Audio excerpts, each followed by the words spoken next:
નમસ્કાર, સંદેશ ન્યૂઝના digital platform સાથે હું છું માલવી. શું તમને ખબર છે કે ચીનની વસ્તી કેટલી છે?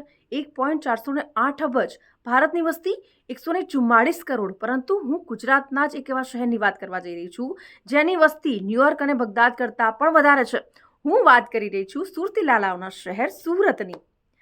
ત્યાં એટલી બધી વસ્તી છે કે એક જ વર્ષમાં વસ્તીમાં 4 લાખનો ધરખમ વધારો થયો છે. વિશ્વના અનેક શહેરો પાછળ રહી ગયા છે સુરતની સામે.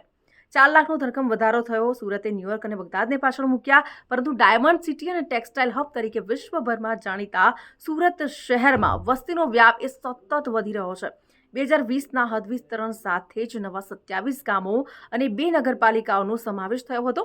જ્યારે રોજગારી અર્થે આવતા પરપ્રાંતીય સમુદાયની સંખ્યા પણ દર વર્ષે દિન પ્રતિદિન વધી રહી છે. એવામાં 2025ના નવા વર્ષના સૂર્યોદય સાથે જ સુરત મહાનગરની જનસંખ્યા 82.32 લાખને પાર કરી ગઈ છે. એટલું જ નહીં, 2023થી 2024ના એક જ વર્ષમાં વસ્તીમાં 4 લાખનો ધરખમ વધારો થવાની સાથે જ સુરતે અમેરિકાના ન્યુયોર્ક અને ઈરાકના બગદાદ જેવા વિશ્વવિખ્યાત જે શહેરો છે એ બંનેને પાછળ મૂકી દીધા છે. અને એટલા જ માટે સુરત શહેરમાં જનસંખ્યાનો જે આંકડો છે એ ઝડપથી વધી રહ્યો છે. 2025ની શરૂઆતમાં જ અમેરિકાના ન્યુયોર્ક શહેરની વસ્તી 80.97 લાખ અને ઈરાકના બગદાદની વસ્તી કેટલી 80.21 લાખ હોવાનું નોંધાયું હતું. આ સ્થિતિમાં સુરતે વિશ્વભરમાં જાણીતા આ બંને શહેરોને પાછળ રાખી દીધા છે. સૌથી વધુ જનસંખ્યા પ્રમાણે સુરત શહેર હવે વિશ્વના ટોપ 50 શહેરોમાં સામેલ થઈ ગયો છે.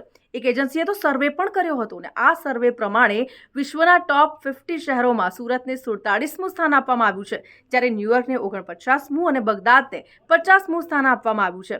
તો છે ને એકદમ ચોંકાવનારા ન્યૂઝ કે ભાઈ સુરતની વસ્તી આટલી બધી. તો આવા જ ઇન્ફોર્મેટિવ વિડીયોઝ જોવા માટે સંદેશ ન્યૂઝના ડિજિટલ પ્લેટફોર્મ સાથે જોડાયેલા રહો.